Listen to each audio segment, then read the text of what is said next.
Hello, everyone. Welcome to today's episode of Staying Connected in the Enterprise. Today we have our guest speaker, or I guess I should say our guest for the webinar, Brian Schipper, all the way from Michigan. Hello, Brian. How's Skip. it going? But you go by Skip, yes, I go right? by Skip. Yes, it's going well. How? First of all, I hope you and your loved ones are healthy and safe. How's it going out there in Michigan right now? Thank you. They are. Because I'm the head of HR for a New York City-based company, we've obviously been in the epicenter of a lot of the coronavirus outbreak in North America. And fortunately, we formed a task force early. We implemented mandatory work from home early. And so we've been very lucky and fortunate that we've had relatively few employees and their loved ones and families impacted. Very good. So can you tell us a little bit about that, right? We've got COVID-19 has changed our personal and professional lives forever. And for the past few months, business leaders around the world have been operating in this sort of crisis mode. So as you know, you sent your teams working from home. And so one of the things that we are talking about right now is how teams are communicating with their organizations and vice versa. And so would love to understand during crisis mode, sort of what has been the impact in terms of your ability to stay connected with your teams and for them to stay connected to what the business is doing? Well, we're fortunate because we're a software as a service technology-based company. So nearly all of our employees can work virtually and did work virtually for some period of time. The big difference is, of course, that we now have employees working virtually all the time. And also, there's no doubt that while there's a lot of benefits associated from working from home, there's also a lot of challenges as well. And when I look at my employees, particularly who have school-age children at home, and with the schools shut down, such as yourself, I just can see how additionally challenging it is for them. And also, our offices are largely in urban areas, in fact, almost exclusively in urban areas. So resultingly, our employees are working typically from small apartments, and they often are in situations where there's a dual career couple, and so they're having to navigate sharing very compressed spaces. So we had a very strong office-based culture. We believed very strongly in people working collaboratively and in a co-located way. So for us, even though we were equipped to do this and are equipped to do this effectively, it still represented a big shift in how we operated as an organization. About how much of your company prior to COVID-19 was already working remotely? So I would say not more than about 15%. Wow. Okay. So going from 15% of your population to now 100% working remotely, what are some of the policies or protocols, processes you put in place to support that remote work environment? Yeah, well, the biggest thing that we did was, as I indicated earlier, is we moved pretty decisively to requiring employees work from home. And then we subsequently, in fact, even closed our offices. So even our workplace services team, which are part of my organization, would not have to be in the offices supporting a small number of employees that would be there. We did that early. And then along the way, leading up to that, we had put in place travel restrictions and other things to try to deal with the hotspots that had emerged at the time in places like China and Italy. But since that time, we've tried to enhance employees' ability to work from home through things such as giving them a stipend to purchase office equipment that would make working from home easier. So that most of our employees have taken advantage of that, which has been terrific and appreciated. We've gotten very positive feedback about that. Nice. But fortunately, the vast majority of our employees already had laptops. We did enable employees to come into the office early and get monitors from their desks, or we shipped them monitors. We have some employees, for example, in our graphics department as part of marketing who work on specialized desktop machines. And so we were in the process just in the last week or so of getting them the type of computer hardware that's more commensurate with the nature of the work that they do, which I know is true of a lot of the employees at GuideSpark as well. Yes, that is very similar. So the first phase has been really focused on the crisis management, getting everyone to work productively and safely from their homes. Now, as we look at the country reopening and the economy reopening, what are some things that are top of mind for you and your teams, and how are you dealing with those? Yeah, it's a great question. I mean, the reality is that, as you correctly stated at the outset of this webinar, the world is going to be permanently changed, probably in ways that we can't fully understand or appreciate. But at the very least, virtual work is going to be much more predominantly practiced by companies, particularly those who can do so relatively easily. For example, I've noticed some of our other tech peer companies are announcing office reopening dates that are very late in the calendar year, and we're doing the same thing. We're looking at dates that are much more extended, and even at that, working from an office will be optional, because employees are finding themselves in all kinds of different situations that will make their ability to work from an office much more challenging. And importantly, the office is not going to be configured in the same way going forward as it has been. Most of our employees work from communal desks.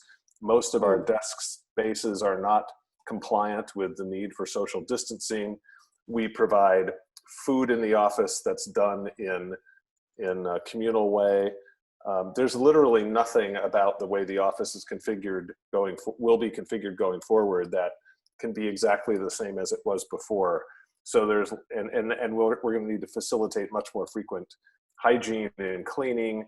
So we're talking about moving away from assigned workspaces and instead moving to more of an open, unassigned concept, so that employees don't accumulate huge numbers of personal possessions in the office that just make sanitizing and cleaning that much more difficult. But the list of considerations that have to be made is very long. Yeah, I bet. And as you look at reconfiguring spaces and things and extending that period, how are you keeping employees connected and productive and aligned to this new normal that everyone keeps talking about?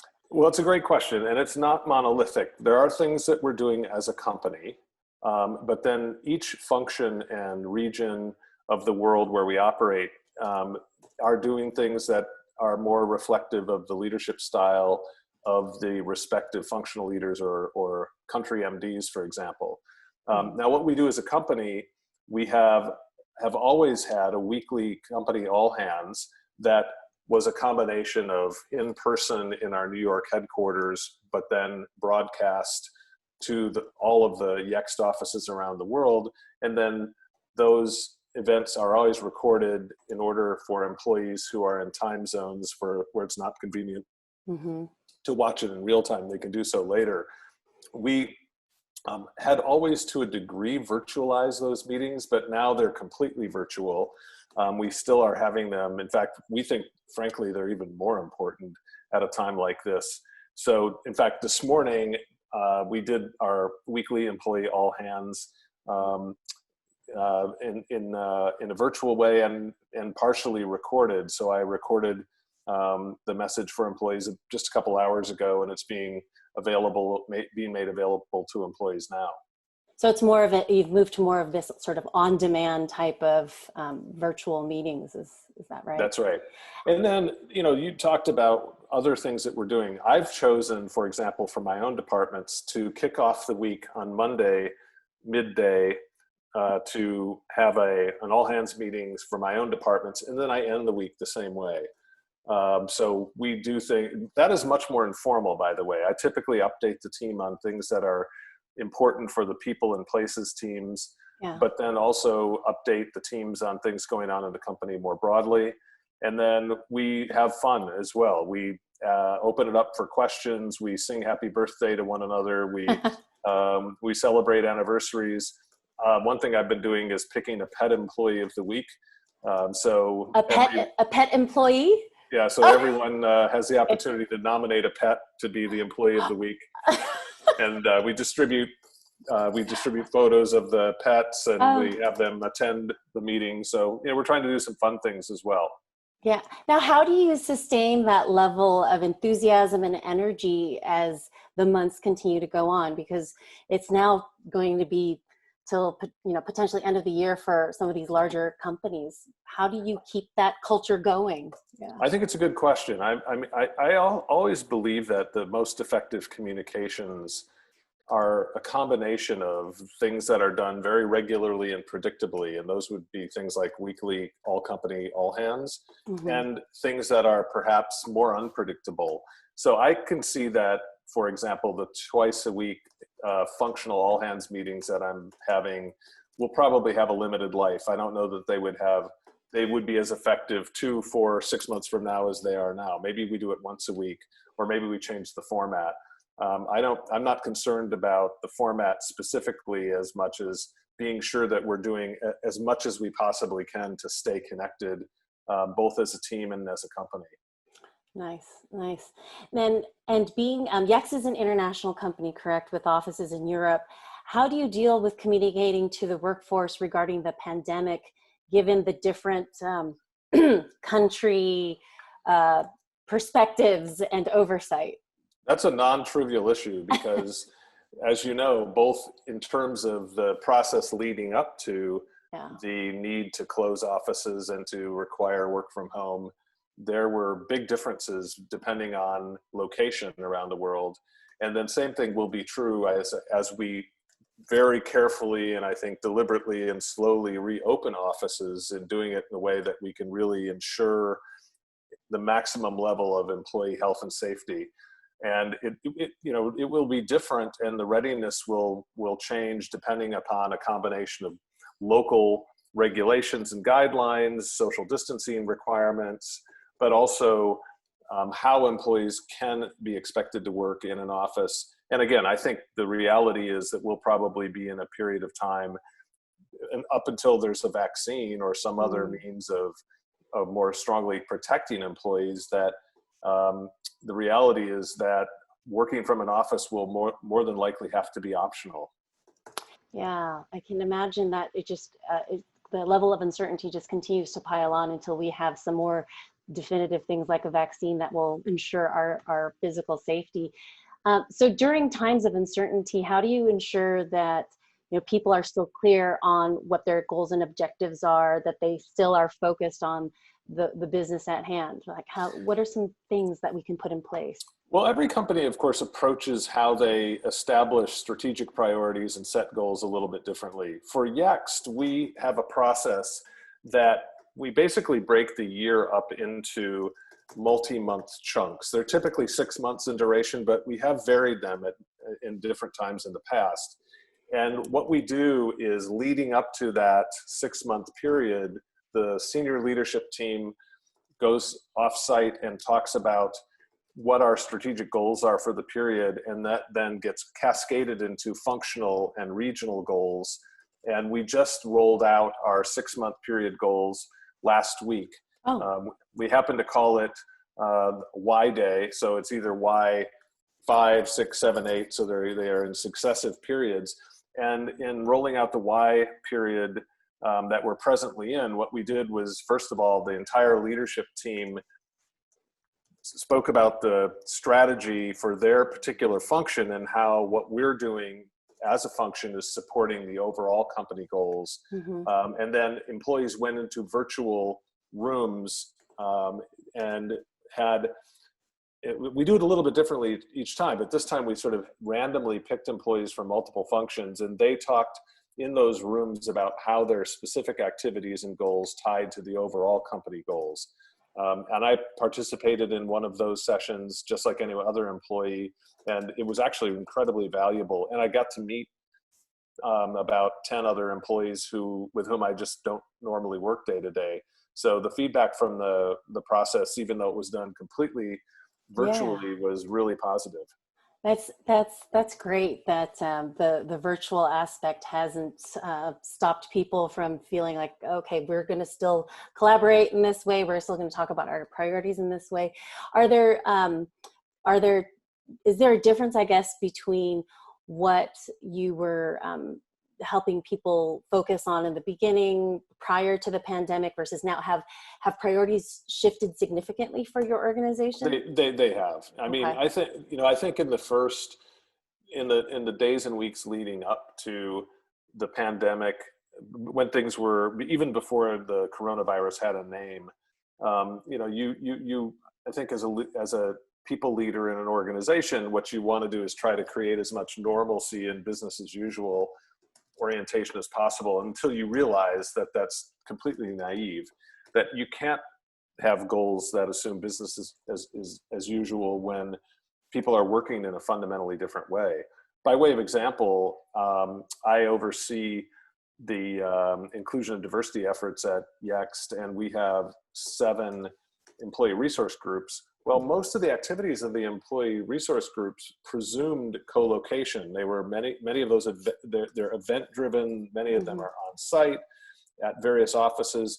Well, the reality is that when you're working virtually, the nature of how you can collaborate and how you can advance the agenda around inclusion and diversity has to shift dramatically. So and the same, that's just an analogy for literally everything else we've done. We really had to not kid ourselves or delude ourselves into believing that the world is the same as it was before. Similarly with customer engagements, all our customer engagements have had to be virtualized, and that's that is a fundamentally different way for our customer facing teams to work with their customers. So it's been a much more profound change, honestly, than I thought it would be going into it.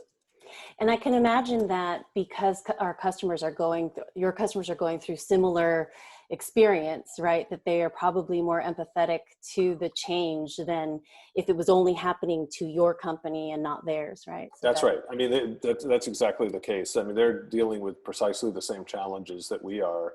The only difference being, of course, the nature of the customers that we support are very, very broad. Everything, from Apple stores to, health, to hospitals and hospital networks. The nature of the businesses themselves and how you have to engage with them, and also the impact of the global pandemic on their businesses is pretty radically different. Yeah.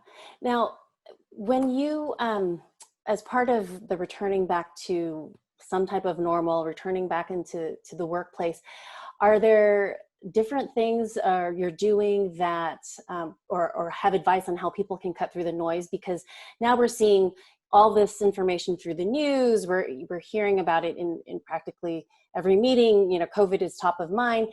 How are some ways that we can help cut the noise for employees so that the information that they absolutely need to hear from their leaders is getting through? Any advice there?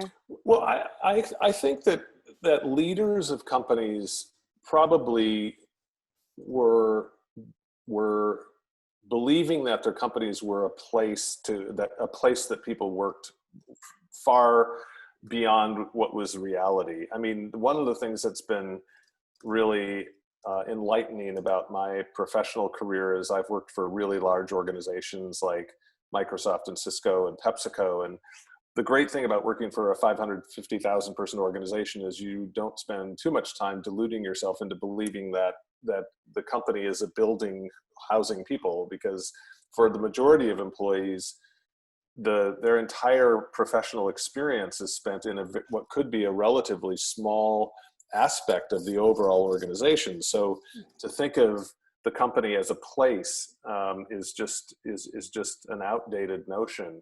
And so what replaced places were things like the company's communications platforms, its intranet site, how the kinds of communication experiences that the leaders of the company put in place.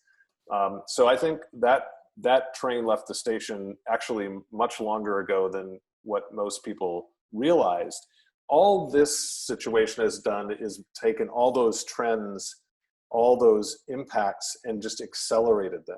So basically what the company is today, what the culture is today, are the shared experiences that you create, and those are mostly virtualized experiences. So, if you want to talk about the importance of employee communications, I could make the argument that the entire company is or becomes those shared shared experiences of employee communications in an environment like this. Yes, yeah. And the different ways that people consume the information also affect the types of experiences that you put out there, right? Right, and it's both the fact that you have big demographic differences between the employees and their both how they consume information and their needs for consuming different types of information, but also the information itself dictates radically different channels of communication. A good example is when you're making decisions for the totality of the company on policies such as mandatory work from home, you can use your all company channels to communicate that. But for example, as we're moving back into starting to consider workplace reopenings, and we're having to do so location by location based upon the geographic readiness of different locations. For example, we're already open in our office in Shanghai. Then the communication channels have to be much more specific to that location. And that same analogy exists on all kinds of other forms of communication that are required within an organization. Multi-channel communications is really what it comes down to. You have to have a variety of tools available to you as a leadership team and at other levels in the organization down to the first line manager to enable using the most effective form of communication possible for the message being delivered. Absolutely. That totally makes sense. Yeah. It's amazing how something like this is what wakes people up to realize that they have to get more personalized in the way they connect and communicate with people, Exactly. Especially in their orgs. And is there anything that you could offer as advice on how do we measure that the message being sent is the message being received?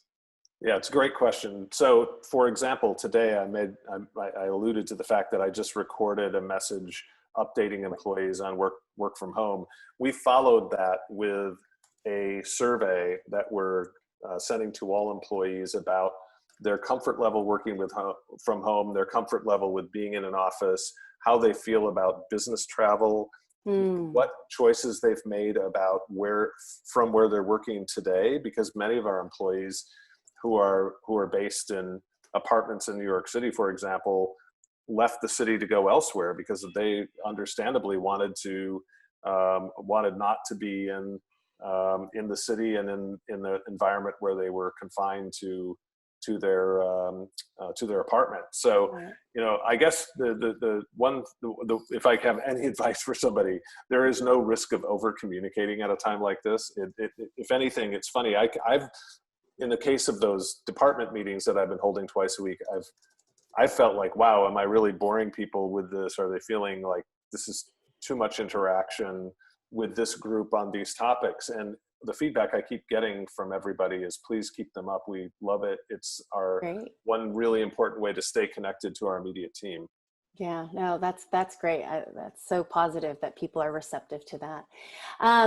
All right, so we are coming at the end of this interview today. Any last final words of advice as we look at the next phase of the pandemic, and then resetting as the third phase, and resetting the business models, priorities, and engagement? Any final words of wisdom there? I think when you're in a situation like we're in now, and to some degree, or even arguably to a large degree, it's entirely unprecedented. But I was in New York City on 9/11. We've been through N1, H1, we've been through MERS and SARS.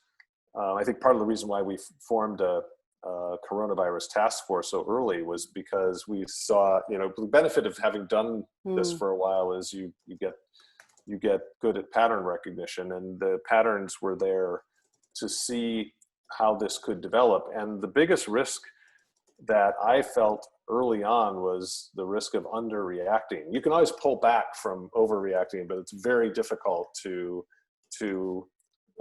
address or resolve or correct from underreacting to something. And I think the other thing that you have to be super clear about at times like this is what is differentiating between what you can control and what you can't control. Mm. And the danger of being in a situation where there's so much that you cannot control is that you make the assumption that there's nothing you can control. Well, the reality is there's a lot you can control. And most of those things have to do with the choices you make about how to stay engaged with your teams, how to continue to motivate them, how to continue to communicate about the importance of the strategy and of the company, and keep people connected with one another through this is super important. And that's kept me relatively sane for these past couple of months, is just being clear about the difference between what we can control and what we cannot control. So that's, if I have any advice for people, it would be that. That's great. That's good advice, is remembering your circle of influence, and it's don't stress out about that. Right. Yeah. All right. Well, thanks so much, Skip. We appreciate your time and your advice as we continue on through this journey of keeping our employees connected and productive during times of uncertainty. So thank you so much for joining us. You're welcome. All right. Have a great rest of the day, everyone. Thank you. Do the same. Thanks. Cheers.